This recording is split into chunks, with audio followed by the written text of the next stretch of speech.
Remanescente do ciclo do ouro, Ouro Branco é uma das mais antigas povoações de Minas Gerais.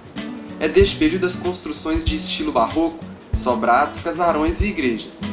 Um acervo arquitetônico do século XVIII que tornou o município um local de atração turística. A região foi habitada no final do século XVII por imigrantes atraídos pela existência do ouro, dando origem ao povoado de Santo Antônio de Ouro Branco. O bandeirante Miguel Garcia encontrou um metal precioso que tinha uma coloração esbranquiçada, ficando assim conhecido como Ouro Branco.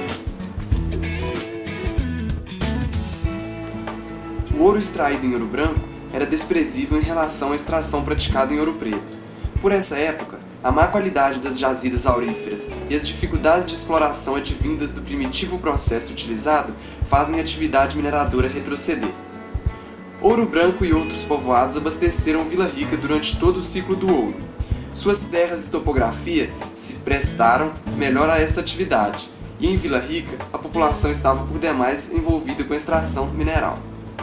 Com a Estrada Real, construída nos primeiros anos do século XVIII para ligar a região da extração do ouro e Vila Rica à corte no Rio de Janeiro, Ouro Branco passou a ser o último núcleo populacional antes de Vila Rica, daí a importância econômica e cultural das fazendas em Ouro Branco, como sede de atividades agrícolas, criação de gado bovino, suíno e equino, e como pouso de viajantes, e já no início do século XVIII.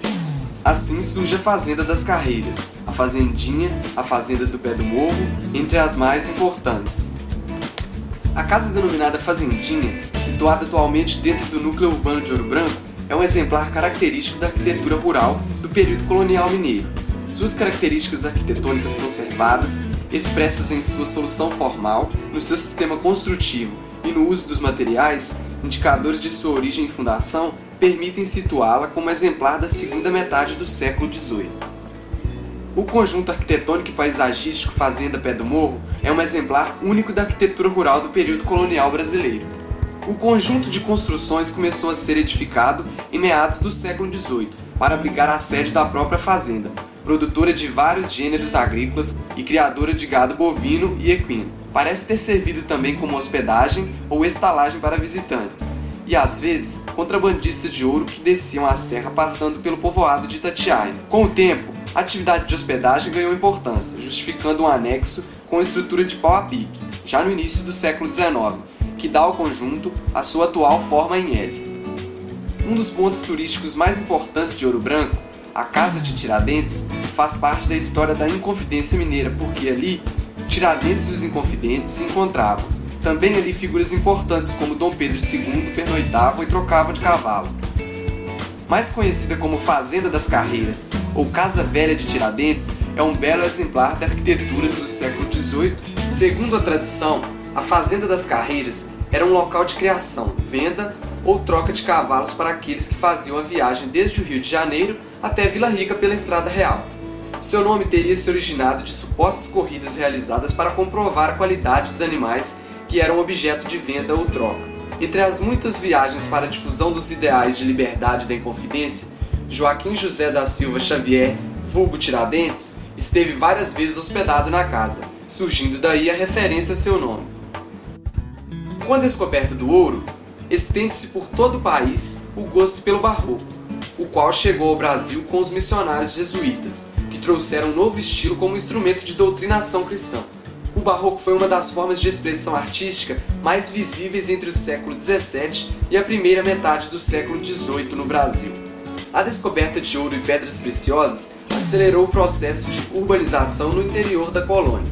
O enriquecimento provocado pela mineração e a forte religiosidade dos povos das minas favoreceram o desenvolvimento das artes em Minas Gerais.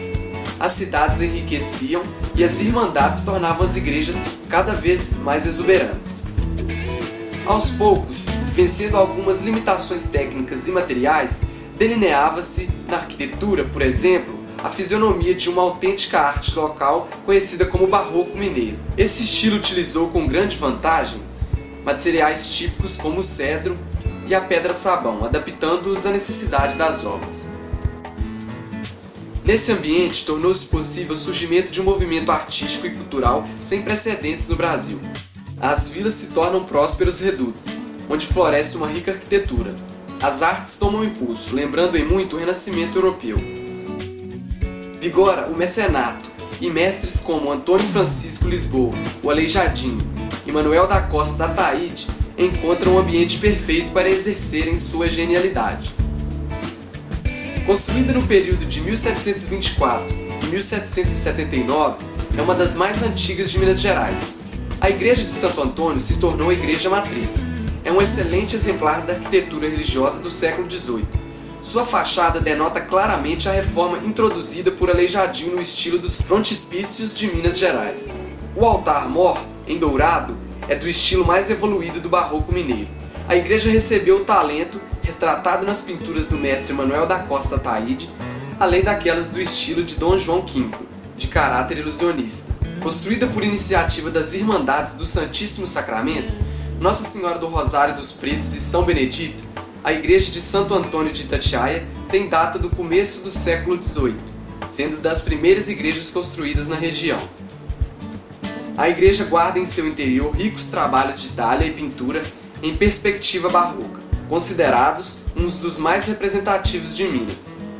O forro da nave, no mais puro gosto rococó, reserva-se à representação de figuras religiosas. Os primeiros registros oficiais da existência dessa capela datam de 1865.